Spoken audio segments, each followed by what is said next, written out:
Day 51 of 365 Bible Stories.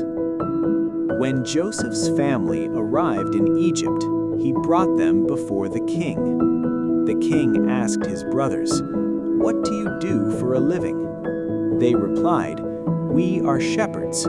We have always raised sheep, but now our pastures are dry, and there is no grass left for our animals." The king said, "Stay here in Egypt.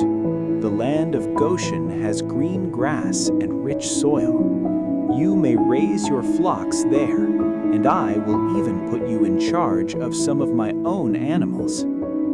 Then the king turned to Joseph's father and asked, "How old are you?" Jacob answered, "I am 130 years old.